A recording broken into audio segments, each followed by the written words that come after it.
Hi, there's a crescent moon, a lake, and a sandy shore here. Not a big one, a small one. So, in this video, I want to talk about some various things coming from a personal um, um, reflections basically, and it's about resetting in the month of June, especially around the time of the summer solstice, which is a time for me, if I have to say or name like any kind of holidays that we in our family sort of take note of, that's summer and winter solstice.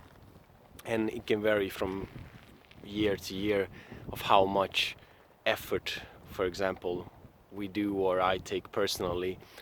But every 7th year there's something special. So this year, on this last day of May, I've decided, or it's been sort of evolving into that, June will be a month of sort of semi-fasting, eating just fresh food, um, really stretching out the body, getting down to the essence, and sort of resetting and getting in touch and in focus, because that's something we all need to do from time to time. And I want to mention a story. Back in the days, if there was a party, and I did this a handful of times, and people were drinking and laughing and talking about this or that, or whatever, social trivia, discussions, whatever. And eventually I would do this, like say, hey, come on, I want to show you something. So I put all the people on the floor and we sat, held hands, and we began to hum, vocals uh, like that. And that's nothing special when you do it for yourself, perhaps. Well, it can be if you're in a deep state of meditation, but together it creates a sound wave. And every time there was always one or two people who would jiggle and laugh and find it very strange, while the most people, surprisingly, were kind of curious where this would, how that would evolve. So we sat there, and after like 5-10 minutes, people began to sort of get in tune, or like feel the togetherness of the vibes of the sound waves, and really sort of um, um, yeah, a deeper kind of sense of community evolved. And what surprisingly, like when we were done and we looked at the clock, always 40 to 60 minutes passed, and it felt like just a moment or something. And this is something that I discovered 7-8 years ago, um, in Oslo, where there were people, a small community of people who did various kinds of deep relaxing sessions with Peruvian binaural flutes, with humming, with sounds, rhythms, and all that. Not in a new age kind of silly sense, like open your chakras up and all that, but more of a, it was very neutral kind of events. And since I, for years, don't live in Oslo anymore, it sort of opened up the doors and made me realize of, wow, there's so much to this, and it's so simple. The same way meditation, for example, I remember the first time I meditated was in the Gothenburg riots, or the G8 summit, or whatever that was, in 2001, and it was just a chaos around the city. And I was 15, and I had my camera. I just wanted to sort of go out and take photos and practice photography. And there was a guy in a group who sat and meditated, and he asked me, do you want to try? And I said, I was kind of making fun of him and asking all these sort of provocative questions, but he was really patient. And we sat down, and after 25 minutes or something, I realized, wow, this was something that nobody had taught me, nobody would teach me, because when I was down, I really opened my eyes. I felt like there's another sense of consciousness, or not another sense of consciousness, but basically when you remove all the dust and distractions and the racing mind, just come down to yourself. And in the months of June, especially around the summer solstice, I always go out somewhere in nature. And now that I have a family, we did that last year. I'll link to that road trip video, by the way. And this is something that we and I've been doing for years on a various scale and degree, basically. But this year, this June, I'll go more deeper into it to really recharge and bring myself really back to more than 100%. And we have just finished moving, so for weeks it's been kind of non-organized, and now it's also kind of non-organized because we're gonna set up our new nesting place, and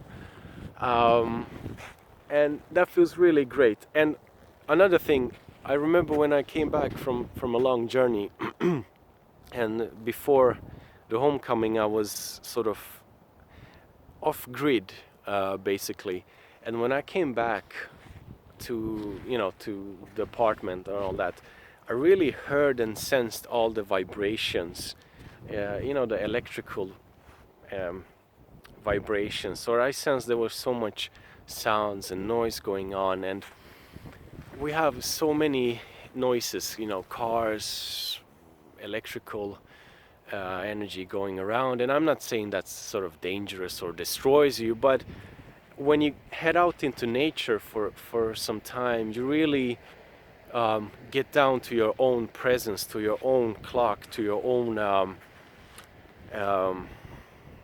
scope of perception, because most of the times we spend our minds in rooms and halls and streets, and it's always like forward, back, left or right. But when you spend some time like in the open, where you have 360 or 180 degrees of perception, you have various sounds, and your skin, at least that's the way I feel, it gets a kind of a nice layer to it, and you eat food in a different manner. And especially now in Scandinavia, when you have these endless nights, and the further up you go, the more endless they become. It's so beautiful. I mean, there's nothing to it. So that's basically the thing that I try to do, and this June will be on a bigger scale. I think this is really important, because people,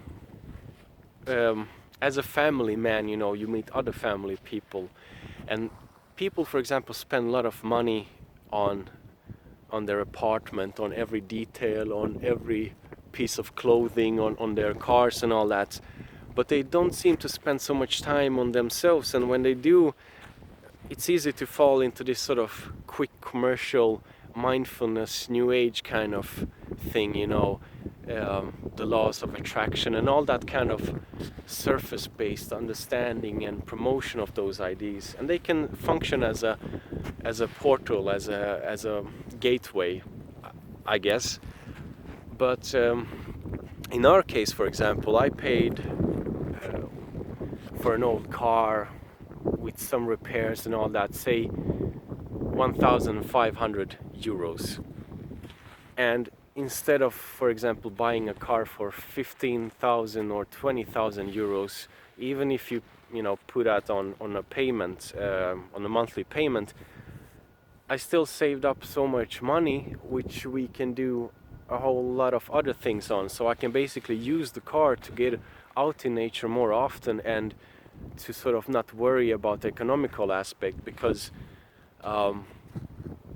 what do you use your material stuff for anyway, if you don't sort of really get to use them, if you understand what I'm saying? I mean, And as a family man, and when you meet other family people, you sort of wish that you could bring them along, you know, like strap them up and just take them out into nature and just let them lose themselves for a while. So yeah, it's not about economy, it's not about special knowledge, it's just about getting out and getting out as often as you can, and using the nature and climate around you. For example, every part of Europe has its own aspects, you know. For example, down in the Balkans, or you have the Adriatic coast, you have mountains in Bosnia and Herzegovina. Every sort of geographical area has its own beauty. Even if you live, we've spent some months in Berlin, you know, so even there you have so many beautiful spots and places to recharge. So yeah, that's something I wanted to share. Might be interesting, might not. I think it's really beneficial and important, and because there's a long life ahead of us, and we all rush. We all have these sort of crazy times where you get unbalanced when you have to do some work, and while recharging often enough, those periods don't become stressful. They become like temporarily moments of sacrifice, which everything is basically. Service and sacrifice, dignity and grace. That's that on this last May Day, which just started as it's midnight and I'm out having some fresh air, taking a break from work. And yeah, I hope you get a good start for your June month.